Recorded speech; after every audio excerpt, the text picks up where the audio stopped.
It's great to welcome you this evening, whether you've come from an invite that's been handed out or whether you're a regular here. This evening, we are changing the format of what we do, and we are going to be considering just one question. Where can we find justice? Now, for some of us, we may have come this evening with a very personal sense of that question. Some of us may be carrying around personal issues of injustice, the ways we've been treated, something that's wrong that we want putting right. For some of us, we may have just gathered broadly interested in the answer to that question as we look on and see many of the injustices around our world. But just in order to get us talking and thinking tonight before we address that question, what we're going to do on our tables is just to have a couple of questions to get us thinking about this subject. So here they go. They're going to be on the screen. But here's two questions. First of all, what are the most common places that people look to for justice? So when somebody feels wrong in our world, where do they go to? What do they do? Where do they reach out to? So that's something just to talk about on your tables. The second question is, why does the subject of justice matter so much to people?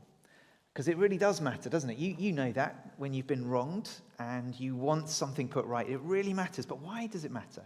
So there you go, little conversation starter. Don't worry if you haven't got any deep, profound answers. Hopefully that's why we're here tonight.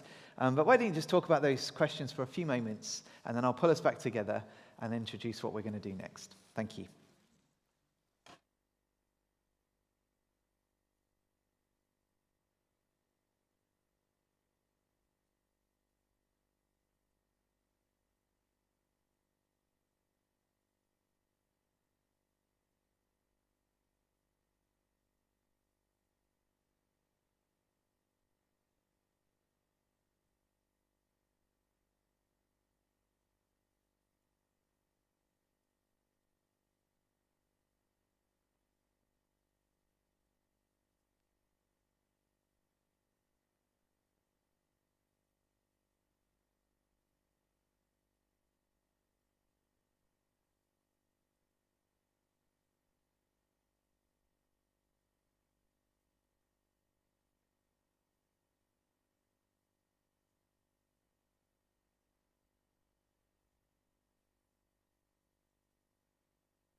Wonderful. They were just meant to get you thinking, maybe get those thoughts flowing on the subject of justice. Anyone brave enough in this environment to maybe shout out something? So what are the most common places you think people look for justice? Anyone brave enough to the courts? Yeah, okay, so we've got Lady Justice behind us there. So we have a legal system, don't we? And many people think, well, this is wrong, so we'll go to the legal system. Brilliant. Anyone else? The police, yeah, part of our system, isn't it? These people are in place to put things right. Brilliant. Parents, yeah, very much so. Government, yeah. Head teacher, the referee, yeah, depends on the context, doesn't it? The library, oh, interesting. Yeah, justice groups as well. Yeah. So these are the kind of places, aren't they, that we would reach to. Sometimes, what's that? The church, yeah, some people look to the church for some justice. In other contexts, people kind of reach for it themselves, don't they? They'll say, well, I'll put this right. I'll be the justice here. So that's one thing. What about the why question? Why does the subject of justice matter to people so much?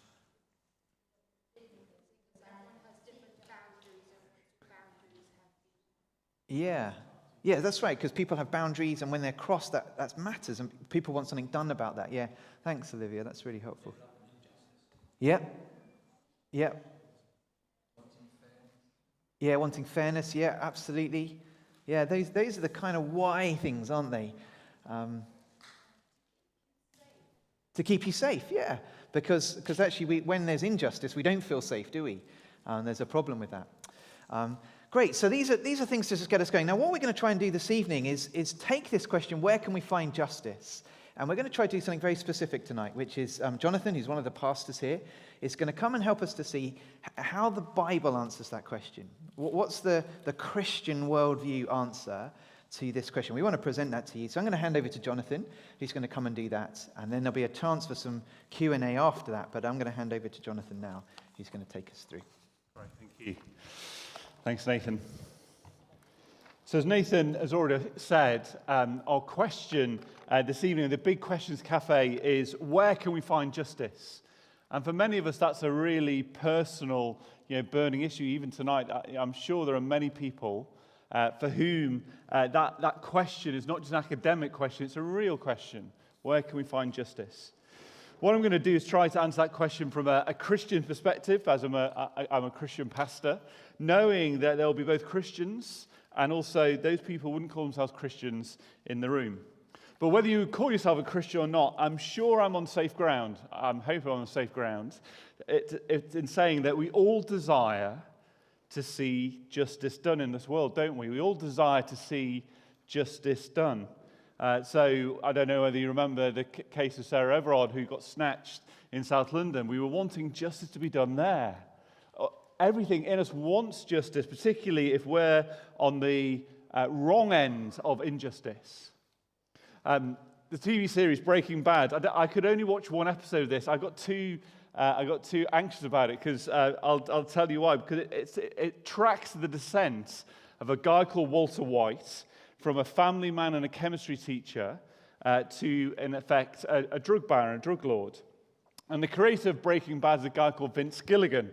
And Vince isn't a Christian by any stretch of the imagination, but he expressed his desire for justice. Just listen to what he said. If there's a larger lesson to Breaking Bad, if you've watched it, this is the creator and what he's been saying. It's that actions have consequences. If religion is a reaction of man and nothing more, it seems to me that it represents a human desire for wrongdoers to be punished. I hate the idea of Idi Amin. So Idi Amin was the dictator of Uganda back in the 70s, estimated to have murdered 10,000 people in the country, well, him and his regime. I hate the idea of Idi Amin living in Saudi Arabia for the last 25 years of his life. In other words, getting away with it. That galls me to no end. I feel some sort of need for biblical atonement or justice or something.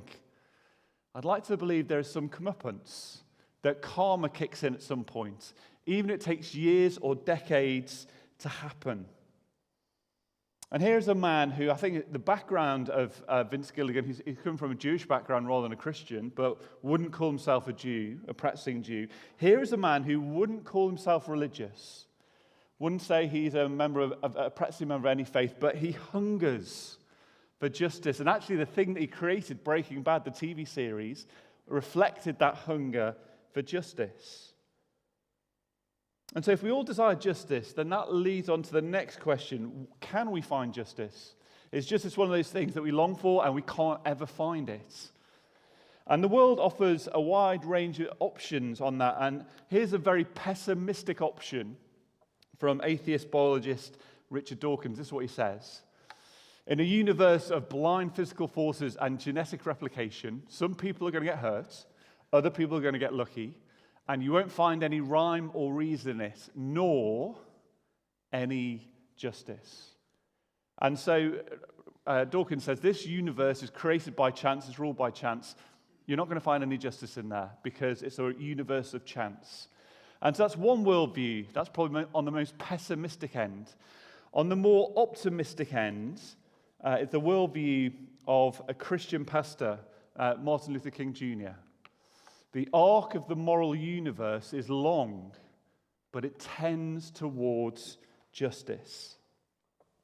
Dawkins says that the universe is dominated by chance. It's impossible to find justice. And I'm sure most of us won't like that answer, but we suspect maybe that might be true.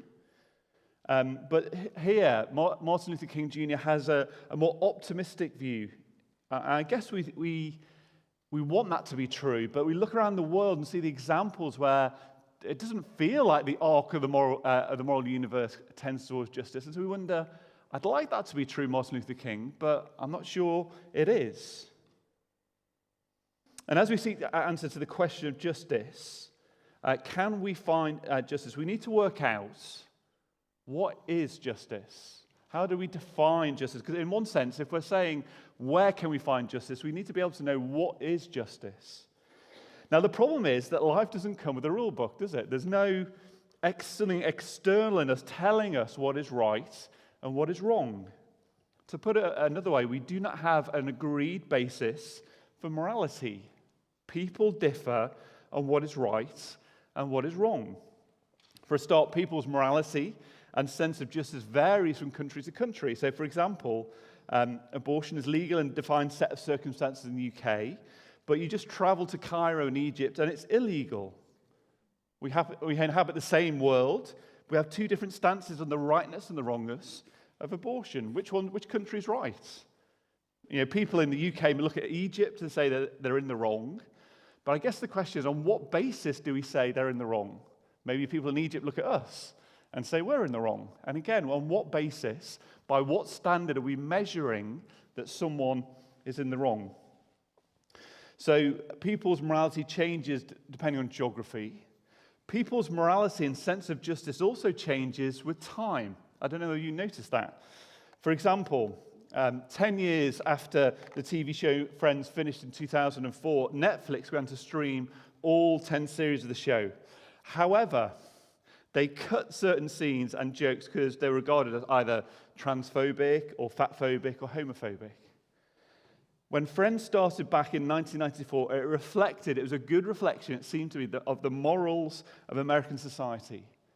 And yet, with only in 10, 20 years, short years, those morals seem to have changed. How can we define what is right and wrong with any certainty when our morality changes in 20 years? We might think we've got it right in 2024. Give it 50 years, and people will be looking back at us and saying, why on earth did they allow that to happen? We'll be judged in the next 50 years. So how can we have a firm anchor when, give it 20 years, 30 years, 40 years, 50 years, morality seems to change? So can we find justice? Well, we can only answer yes if we have a standard that's external to us and is true for all people, everywhere, at all times. That's the only reason we can say, can we find justice? And the Christian faith has good news to speak into that uncomfortable situation. Because the central claim of Christianity is there is an external basis for morality. Christianity claims that God has given us a morality that's external to us. It is almost a rule book for life. And it's true for all people, everywhere, at all times. And the claim of Christianity is that God speaks through the Bible and he defines what is right and what is wrong. He says this is right, these things are right, and these things are wrong. So when the Bible says that murder is wrong, it doesn't matter whether you live in the UK or Egypt. Murder is wrong in both countries. His morality, because it's external to us, it doesn't matter where in the world you live, it's right or wrong. Neither does it matter whether you live in the 1st century AD or the 21st century AD, or if the universe survives, the 31st century AD. Murder will be wrong in the 1st century, the 21st century, and the 31st century. Christianity says there is an objective morality. There are things that are objectively wrong, and there are things that are objectively right. And this objective morality revealed in the Bible provides the basis on which justice can rest. That justice is not subjective depending on which country you live in or which period of history you live in. You see, if we have objective morality, then we can say what is right and what is wrong. And we can look back on the past and say, that was definitely wrong. It doesn't matter what they believed back in the past. That was wrong according to the standards, these external standards of the Bible.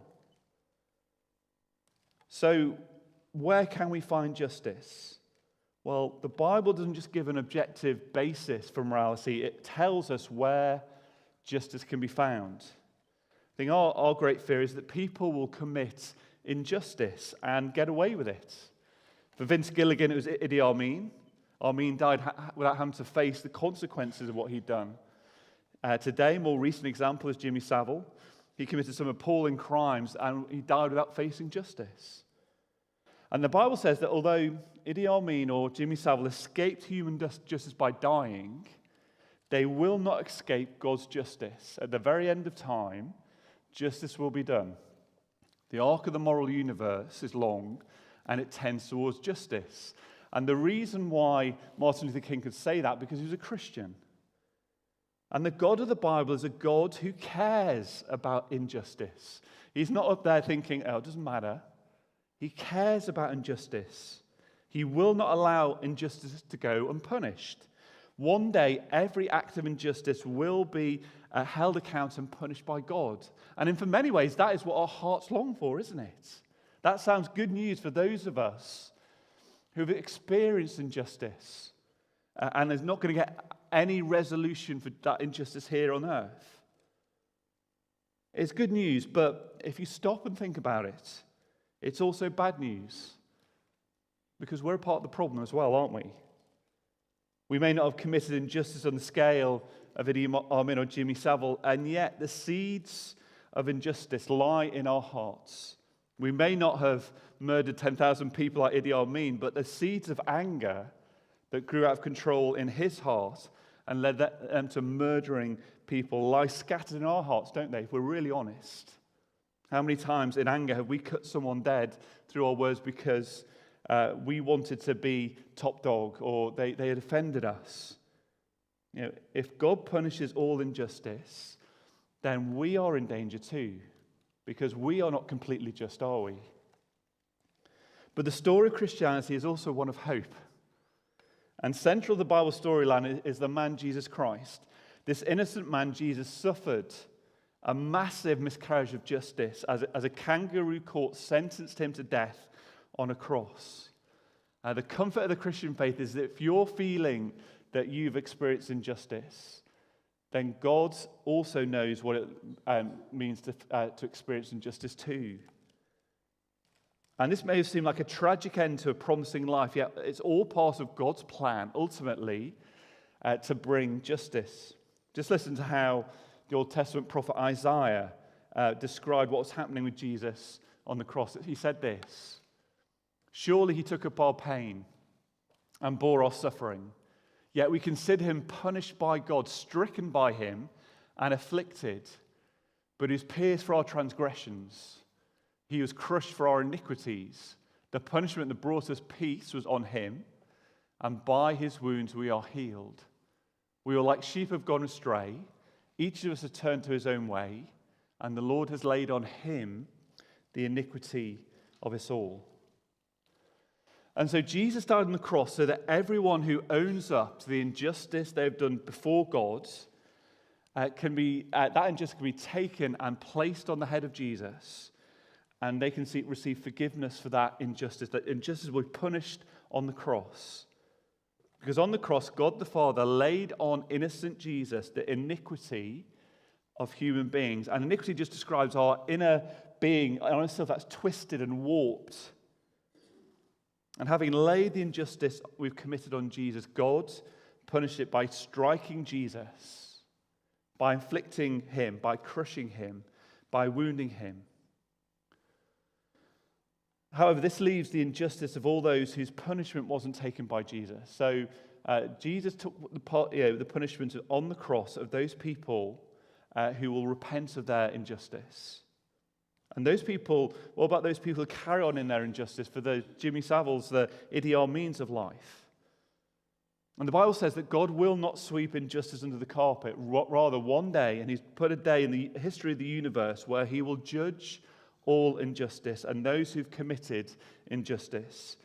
And that will be punished in a place the Bible calls hell. Now, the idea of hell isn't a popular one in our culture.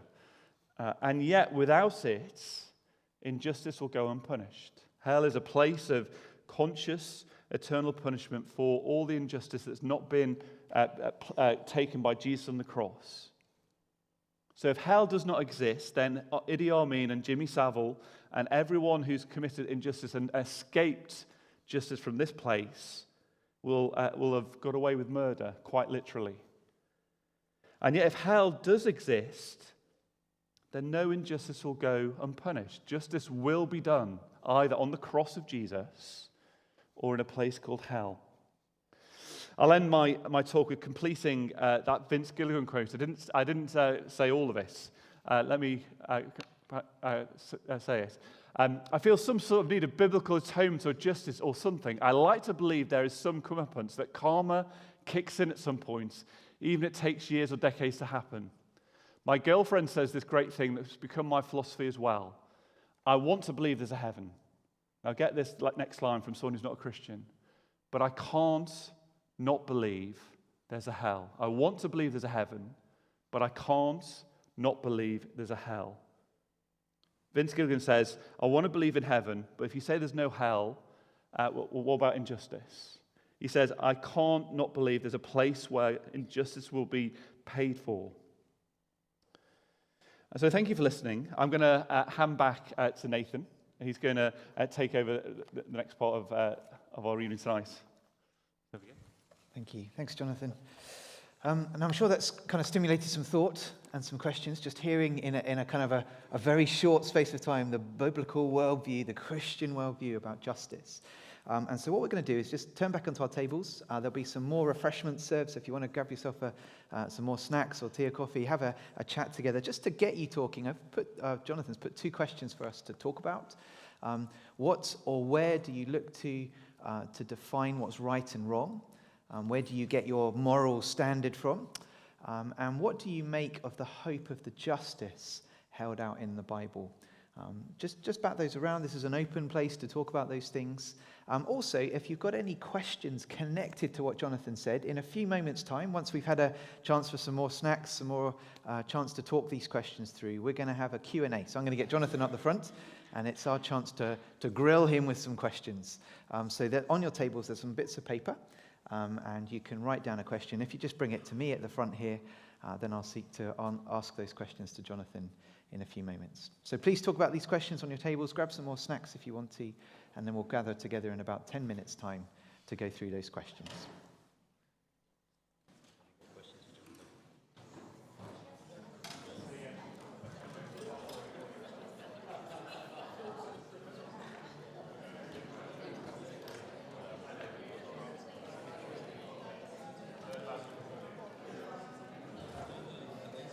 Can we have a bit of music?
Just a reminder, if you want to bring me any questions, then bring them up the front here, and I'll sort them into an order. Thank you very much.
Just a couple more minutes, and then we'll get going.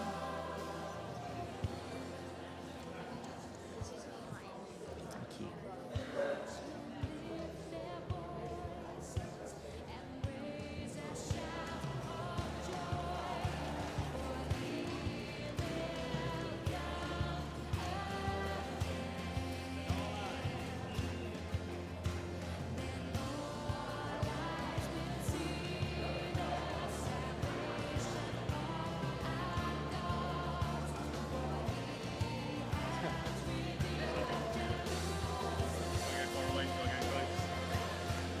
That's going to be. But I'll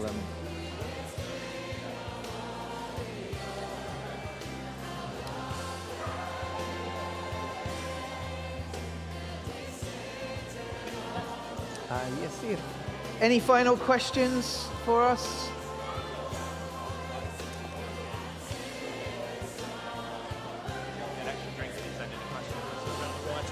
Thank you.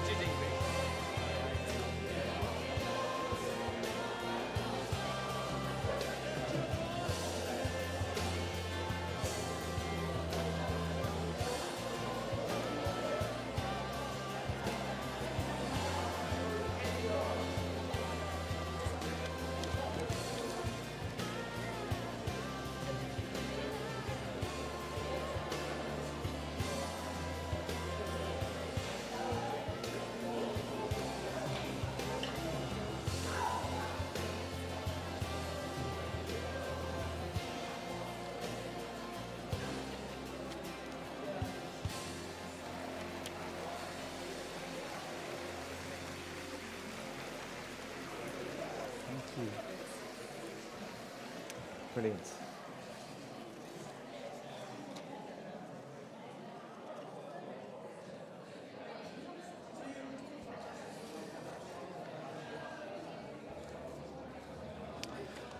Okay, let's gather back this way, yeah, I hope you have been helped by what we've heard tonight. Jonathan, thank you for that. Got a bundle of questions here, just engaging with the subject of justice, some of which I think has probably flowed out of your talk, some of which are about your talk. I'm going to start with this one, just because your quote mentioned it, but what about karma? What is the Christian view on this? So I guess it's worth probably spelling out karma it finds its root in Buddhist and Hindu thought about the kind of culmination of someone's actions. I guess we use karma informally to mean, you do something bad, you get something bad. Where does that kind of fit in to this Christian worldview? Is Sure. that a thing or not a thing? Yeah, so am I on? I am, yeah. I think it's worth saying that the Bible doesn't talk about karma at all. So my understanding seems to be of karma is that if you do something wrong, then expect something to, karma to come and bite you at some point in this life. So I think we live, the Bible's worldview is that we live in God's world. It's a broken world because of our sin. Yeah. And so the Bible talks about, in general, and again, I've got to emphasize in general, that if you live your life under, following God, then generally, life will work. But there's also exceptions, aren't there? So because we're living in a broken world, not everything this side of judgment will be punished, and not everything this side of judgment will be rewarded. Good deeds won't be rewarded. So ultimately, the Bible says there will be a day when God will judge and both reward those who are trusting in Him, but also judge any injustice. So that big picture that ultimately all injustice will be held to account. So I wonder whether there is that slight overlap with karma, that ultimately one day it will be punished, but actually what's behind is not this informal, forceless thing of karma. Actually is a personal God who cares about us, cares when you're hurt and I'm hurt, and injustice has been taken, you've taken injustice, and will hold people account. So it's not as though God is distant and doesn't care about us. He cares about you. And He cares when we do injustice against other people. And so I think that's where the Christian worldview is actually more attractive than this false karma that will one day, bite you in the backside. Yeah, absolutely. And actually, like what you've said there is helpful about the karma thing, which is in some ways an element of karma. What people believe about karma is true, that the culmination of a person's actions will be held to account. Yeah.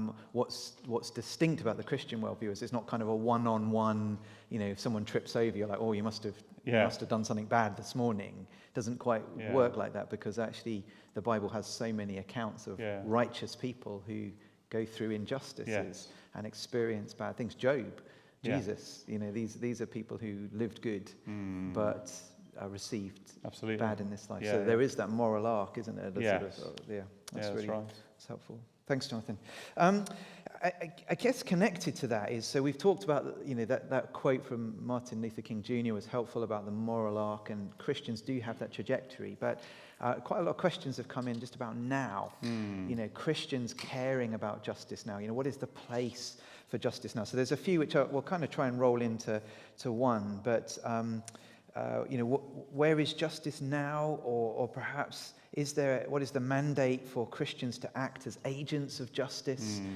Or a connected question, why should we care about justice now if actually it's all going to happen in the future? So maybe we could just circle that for a few moments. I think for anyone, Christians should care about justice, because the God that they worship and follow and submit the need to cares about justice.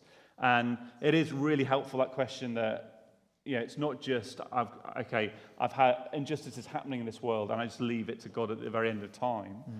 There are things that we should care that injustice is happening as Christians and as believers.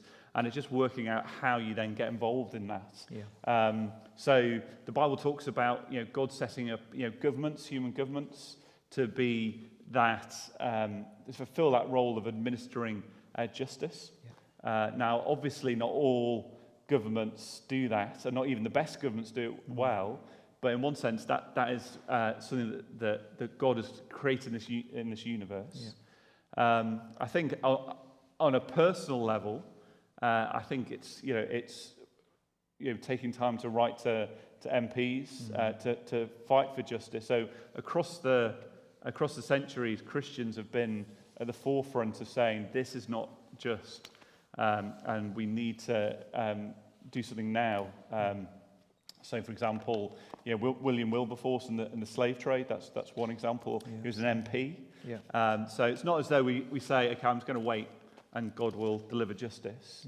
I don't know whether you've got any particular ideas about how we as a church or individuals can can Yeah. strive for justice. Yeah, and people debate this, don't they? Should the church be at the epicenter of justice in the world? So should a body of people who gather like this kind of be the justice champions? I think that, that's a question that sort of has divided Christians over the years.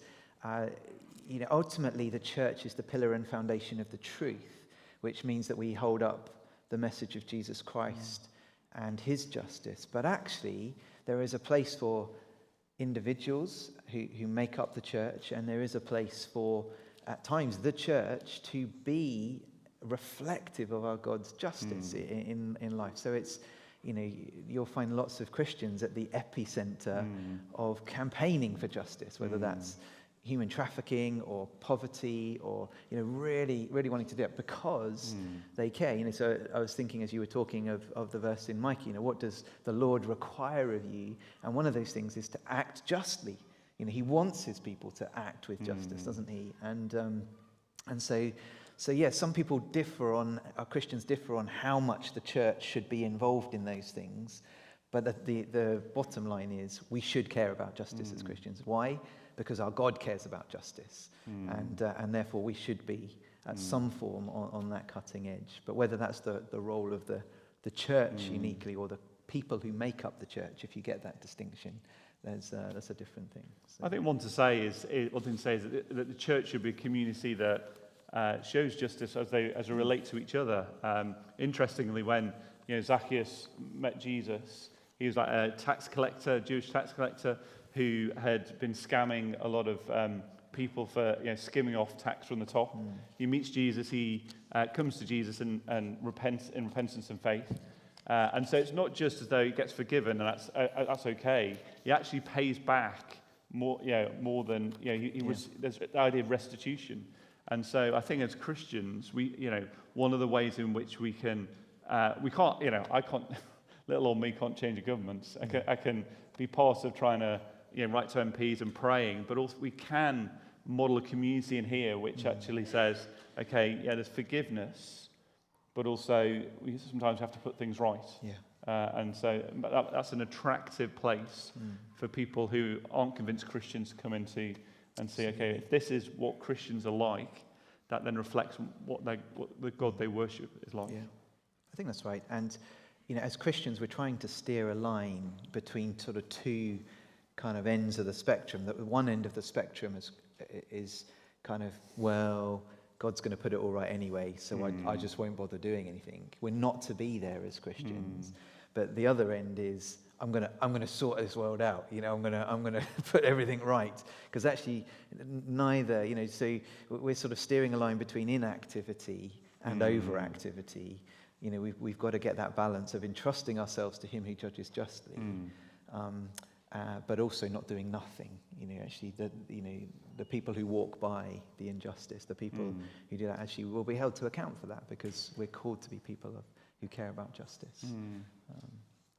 Yeah, thank you. I think that's roughly covered.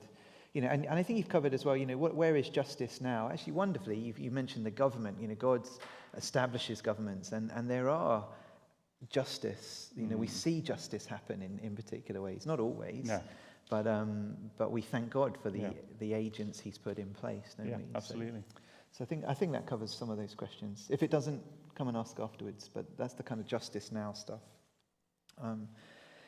I guess this is connected to the now stuff, but, as Christians, I guess behind this question is, we can be really wronged, can't we, as Christians, and feel a sense of injustice in our own lives. But someone helpfully says, well, as Christians, aren't there many occasions where we should turn the other cheek, which is what Jesus said, give forgiveness and move on.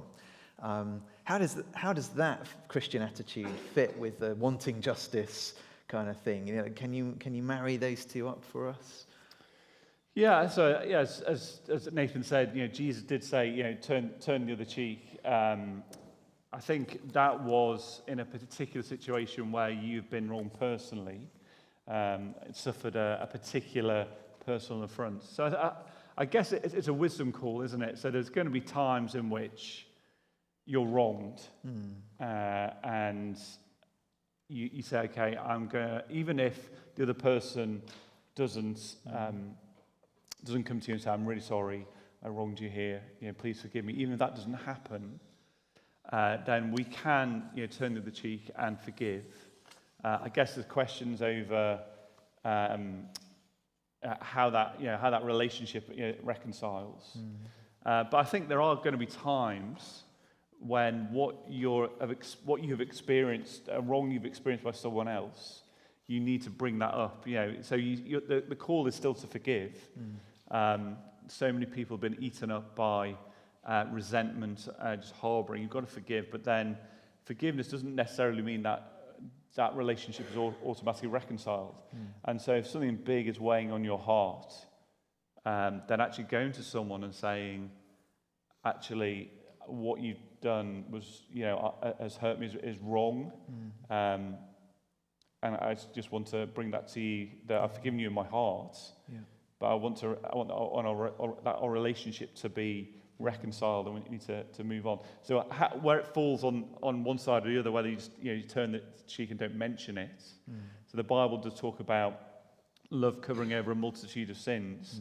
So isn't it great that we're not, if you get, someone's a little bit rude to you, you don't always have to go to that person and say, you sinned against me. We'll be here all day, wouldn't we, if we did it for every single small thing. But there will be something of a magnitude where you think, actually, I need to say something. And I just wonder whether part of the grid in which you decide that is, do you see that as a repeating pattern in that other person's life?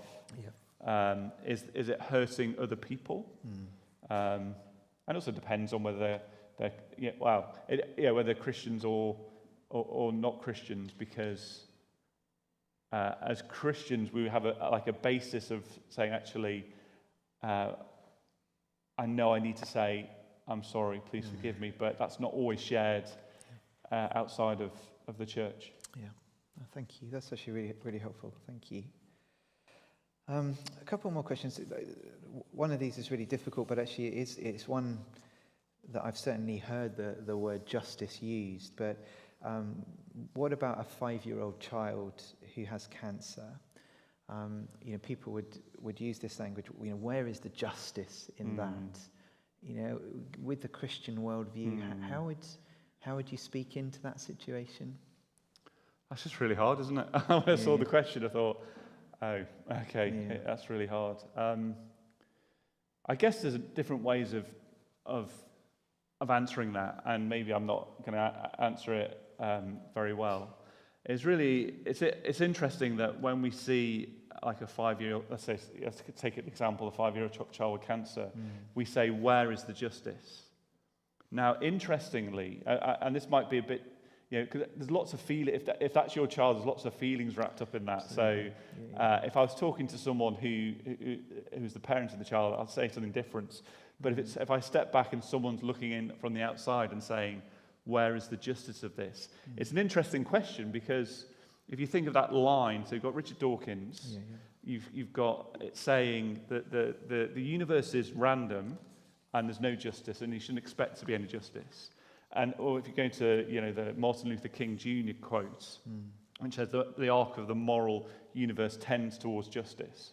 Okay, the fact that they're asking where is the justice, even if they're not Christians, saying that they're more here than here, actually it reveals inside of you a Christian worldview.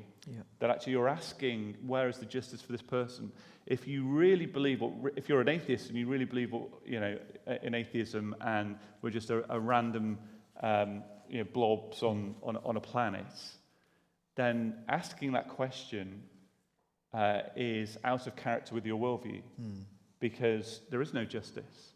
So actually, it betrays a sense of, okay, I feel sometimes. What we feel, not all the time, but sometimes what we feel actually reveals something about us and our world. And so that cry for justice is recognizing that there's a right and wrong, and there's a higher power. So that's standing back, going a little bit, answering that from a bit of a different angle. That's really tough, isn't it? And really tough, yeah. you have to say, yeah, where is the justice? But actually, the Christian worldview says this world is not the perfect world. Yeah. That this world is a broken world where bad things happen, not because people have necessarily done wrong, but because we live in a broken world. People who do really bad lives live to 80 and die in luxury, whereas 5-year-old children get cancer. Absolutely. And so I think it's worth saying at that point, the hope of the Christian message is that we don't have all the answers to why really hard things happen like that. But God has promised that one day he'll make a world where there is no more 5-year-old children with cancer. Absolutely. And that's called the new heavens and the new earth. Yeah. And the only people, the people who get there are those who say, actually, I'm part of the problem. And I need Jesus to forgive me, and I need to live with him as my Lord. So I've given two answers. It depends on who I was talking to about which way I would go. Yeah, that's helpful. And I think it comes back to the stuff we're talking about, almost back to the karma thing. Yes. The question, when someone asks that question, it's working on a presumption that that there's a one-on-one in this life thing, and you say, well, where is the justice? Because you're presuming, this 5-year-old hasn't done anything. No. Whereas actually what we're saying, if I'm hearing you rightly, is that actually we're trying to fit that 5-year-old story into a bigger story, which is the story of a broken world that has turned its back on God. Yeah. And God wonderfully has done something about the injustice out of this world. That's right. That's really helpful. Just keeping an eye on time. So forgive me if I don't get to your question. There's a few extra here, but I'm just going to finish with this one just for time's sake. How can we be sure that we will get justice? How can we sit here tonight and be sure about that? Yeah. From a Christian point of view, I think the reassurance comes back to looking back at the cross. Yeah. So looking back at the cross, if you share the Christian worldview that on the cross, Jesus paid for injustice. He paid for the injustice of those who say, I'm part of the problem and I need forgiveness here, and I need to be transformed so that I don't continue to be part of the problem in the same way. And so if we want to see where God is absolutely committed to delivering justice, we see it at the cross. Yeah. But that's only one half of the story, because in faith we look to the future. Yeah. Jesus spoke more about hell than he did of heaven, as far in terms of number of occasions he spoke.